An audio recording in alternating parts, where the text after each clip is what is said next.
बिस्मिल्लाहिर्रहमानिर्रहीम। अस्सलाम वालेकुम नाज़रीन, आप यूट्यूब चैनल देख रहे हैं, मैं इमरान खान हूँ। नाज़रीन, सबसे पहले तो मैं आपको बताऊँ कि हमारे बड़े अच्छे जर्नलिस्ट हैं, बड़े अच्छे साथी हैं, रज़ी ताहिर साहब, उन्हें गिरफ़्तार कर लिया गया है इस्लामाबाद में पुलिस की जानिब से। वो NCIA ने केस बनाया हुआ था, FIA ने उनको गिरफ़्तार किया है और ये बड़ी सख्त ज़्यादती है। यानी यहाँ पर पाकिस्तान में अब जर्नलिज़म करना एक बड़ी मुश्किल तरीन चीज़ बना दिया गया है। रज़ी ताहिर वो जर्नलिस्ट हैं जिसने तमाम सहाफ़ियों के लिए आवाज़ उठाई। कभी भी किसी भी सहाफ़ी के ख़िलाफ़ कोई जुल्म हुआ या जबर हुआ, जो सबसे पहले प्रेस क्लब पहुँचे, जो लोग, जिन लोगों ने सबसे पहले आवाज़ उठाई, जिन लोगों ने सबसे पहले सहाफ़ियों के हक़ के अंदर आगे बढ़ के, और बग़ैर इस बात के कि इस सहाफ़ी का नुक्ता नज़र क्या है या इसका पॉइंट ऑफ व्यू कौन सी पॉलिटिकल पार्टी को सूट करता है या ये किस सिमत में इसका रुझान है, इन चीज़ों को नज़रअंदाज करते हुए हमेशा रज़ी ताहिर ने और उनकी टीम ने, उनके दोस्तों ने, इन सब ने मिलकर आवाज़ उठाई। मेरे लिए भी आवाज़ उठाई, बाकी दोस्तों के लिए भी आवाज़ उठाई और सफ़े अव्वल में रहे हमेशा। तो आज उन्हें गिरफ़्तार कर लिया गया। मेरी सबसे गुजारिश है कि रज़ी ताहिर साहब के लिए आवाज़ उठाए, इस जुल्म के ख़िलाफ़ ज़ोरदार तरीके से बोले, क्योंकि एक एक करके सबकी बारी आ रही है। मैंने आपसे कहा था ना कि बारी बारी सबकी बारी, तो अब रज़ी ताहिर साहब को भी गिरफ़्तार कर लिया गया। बहुत अनफॉर्चुनेट है। मैंने कई मरतबा अपने वीलॉग्स में इनका नाम लिया, इसलिए कि इनकी दी हुई खबरों से मैंने बाज़ औक़ात अपनी रिपोर्टिंग की है, क्योंकि एक अच्छे जर्नलिस्ट हैं और ख़ास तौर पे जो ईरान, इसराइल और अमेरिका की जंग थी उसमें इन्होंने बहुत अच्छी रिपोर्टिंग की थी। ना सिर्फ 2025 में बल्कि 2026 में अभी जो जंग हुई उसमें भी इन्होंने बहुत अच्छा रिपोर्ट किया था। तो बड़े अच्छे सोर्सेज हैं इनके। तो ये बड़ी बदकिस्मती है पाकिस्तान की कि एक ऐसे सहाफ़ी को इस मौके पर गिरफ़्तार कर लिया गया, ज़मानत कैंसिल करके। अहमद फरहाद साहब को ढूंढ रहे थे जनाब, अब पता चला है कि वो बाग सिटी पुलिस स्टेशन में उनकी मौजूदगी की इत्तला मिली है और उनकी फैमिली ने मुझे आगाह किया। पहले उनकी फैमिली ने बताया कि उन्हें भी नहीं पता कि अहमद फरहाद साहब कहाँ हैं, उनकी गुमशुदगी के बारे में पता चल रहा था। फिर अब कम से कम ये हमें आइडिया हो गया है कि वो कहाँ मौजूद हैं और किसने उन्हें गिरफ़्तार किया है। तो बाग सिटी पुलिस स्टेशन में अहमद फरहाद साहब मौजूद हैं।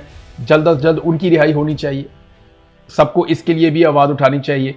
इस दौर में फस्तायत के रिकॉर्ड कायम किए जा रहे हैं और लगातार रिकॉर्ड कायम किए जा रहे हैं।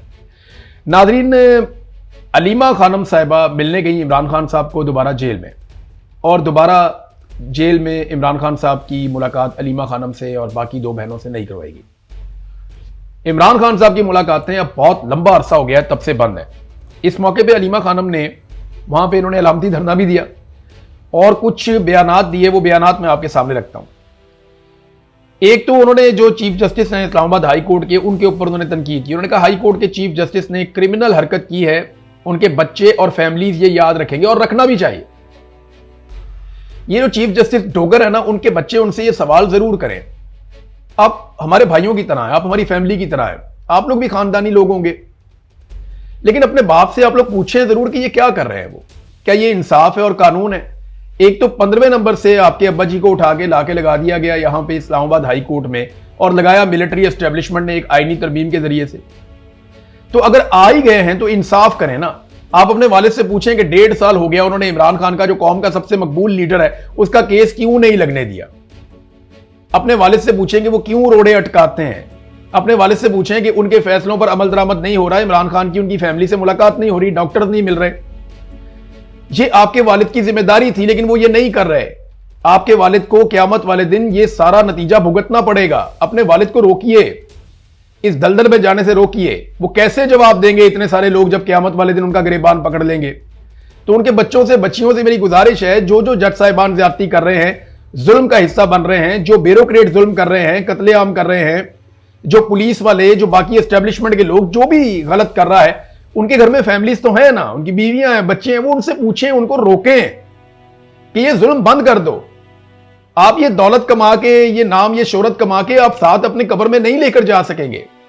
वहां पे आपको जवाब देना पड़ेगा और इन लोगों को बचाएं। आप इस दुनिया में चंद दिन की खुशी के लिए ये अपनी आखिरत बर्बाद कर लेंगे और फिर जवाब कैसे देंगे। बहरहाल ये अलीमा खानम का स्टेटमेंट है जज साहब के बारे में।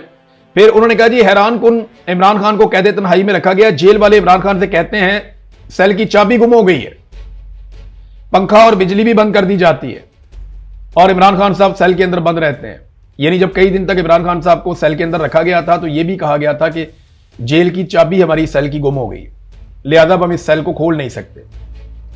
और एक आदमी जो साबिक वजीर आजम है उसे एक तंदूर जैसे सेल के अंदर बंद करके रखा हुआ। ये हालात भी इमरान खान साहब ने देखे हैं, लेकिन आफरीन है उस आदमी के ऊपर कि वो टूटा नहीं है। आसिम मुनीर साहब ने अपने सारे हथकंडे इस्तेमाल किए, और मैं शर्तिया आपको कहता हूं कि आसिम मुनीर साहब को जिस सेल में इमरान खान साहब को बंद किया हुआ है, वहां पे आसिम मुनीर को या फैज हमीद को या जनरल बाजवा को आप 5 दिन रख लेना तो ये ज़हनी मरीज बन जाएंगे। आप 5 दिन इन्हें वहां पे रख लेना। जनरल नदीम अंजुम को मैं चैलेंज करता हूं, 2 साबिक जो DGISI है या 2 जो आर्मी चीफ हैं, एक आसिम मुनीर और जनरल बाजवा, एक नदीम अंजुम और एक फैज हमीद, इन चारों में से आप किसी को भी 5 दिन के लिए इमरान खान वाली कैद में रखें ना, कैद तन्हाई, दुनिया से कट ऑफ, और ऐसे अकेला सेल के अंदर डाल दें, बिजली बंद कर दें और इस तरीके की हरकत इमरान खान के साथ करें तो ये ज़हनी मरीज बन जाएंगे, पागल हो जाएंगे, टकरे मारेंगे, ये बर्दाश्त ही नहीं कर सकते। तो इमरान खान की बर्दाश्त को आफरीन है, वो आदमी कौम के लिए कितनी मार खा रहा है, कितनी तकलीफ बर्दाश्त कर रहा है। तो उन्होंने ये भी बताया कि 4 अक्टूबर से इमरान खान साहब को सख्त कैद तन्हाई में रखा गया, तब से लेकर अब तक इमरान खान साहब की मुलाकातें बंद की गई हैं, बिजली भी बंद कर दी जाती है, पंखा भी बंद कर दिया जाता है। ये अलीमा खानम ने इमरान खान साहब के बारे में स्टेटमेंट दिया है। अब आहिस्ता आहिस्ता नाजरीन सारे आवाजें उठाना शुरू हो गए हैं, लेकिन एक बड़ी खबर और आई है, और यह खबर है कश्मीर से। पाकिस्तान तहरीक इंसाफ के पास उसका इंतखाबी निशान बल्ला नहीं था, जो इमरान खान साहब का इंतखाबी निशान था बल्ला तहरीक इंसाफ का, वो उनसे काजी फायज ईसा ने छीन लिया था। तब से लेकर अब तक किसी इलेक्शन में तहरीक इंसाफ को बल्ले का इंतखाबी निशान नहीं मिला। लेकिन आजाद कश्मीर में पीटीआई को एक बड़ी कामयाबी मिली। अब आजाद कश्मीर में पीटीआई के उम्मीदवार बल्ले के निशान पर इलेक्शन लड़ सकेंगे। आजाद जम्मू और कश्मीर हाई कोर्ट ने पाकिस्तान तहरीक इंसाफ के हक में बड़ा फैसला सुनाते हुए इलेक्शन कमीशन को पीटीआई को बतौर सियासी जमात रजिस्टर्ड करने का हुक्म दे दिया। अदालत के इस फैसले के बाद आजाद कश्मीर में तहरीक इंसाफ के उम्मीदवार बल्ले के निशान पर इलेक्शन लड़ सकेंगे। मुजफ्फराबाद में chief justice high court justice Shahid बहार की सरबराही में तमाम जो कायम लार्जर बेंच ने इस अहम फैसले पर अहकामात जारी किए। यह रिट पटिशन सदर तहरीक इंसाफ आजाद कश्मीर और साबिक वजीर आजम अब्दुल कयूम नियाजी ने दायर की थी, जिस पर अदालत ने पीटीआई के हक में फैसला सुना दिया। इससे कबल इलेक्शन कमीशन आजाद कश्मीर ने तहरीक इंसाफ की सियासी रुकनियत और रजिस्ट्रेशन को मनसूख कर दिया था, जिसके खिलाफ पीटीआई ने अदालत से रुजू किया था। आजाद कश्मीर हाई कोर्ट के लार्जर बेंच ने केस की समाअत करते हुए इलेक्शन कमीशन आजाद कश्मीर और हुकूमत आजाद कश्मीर को अदालत में तलबी और इस पूरे मामले पर तफसीली वजाहत पेश करने के लिए बाकायदा नोटिस भी जारी कर दिए हैं। अब मामला यह है कि इलेक्शन कमीशन ये करता है या नहीं करता, इसका फैसला तो वहां पे ब्रिगेडियर फाइक साहब ने करना है। यानी इलेक्शन कमीशन तो वही करेगा ना जो उसको मिलिट्री एस्टेब्लिशमेंट कह देगी, और आजकल वहां पे ब्रिगेडियर फाइक साहब हैं, ये पहले यहां पे हुआ करते थे, ये इलेक्शन यहां वाला भुगता के गए हुए हैं जो पंजाब वाला, तो अब ये चले गए हैं वहां पे सेक्टर कमांडर के तौर पर आजाद कश्मीर में।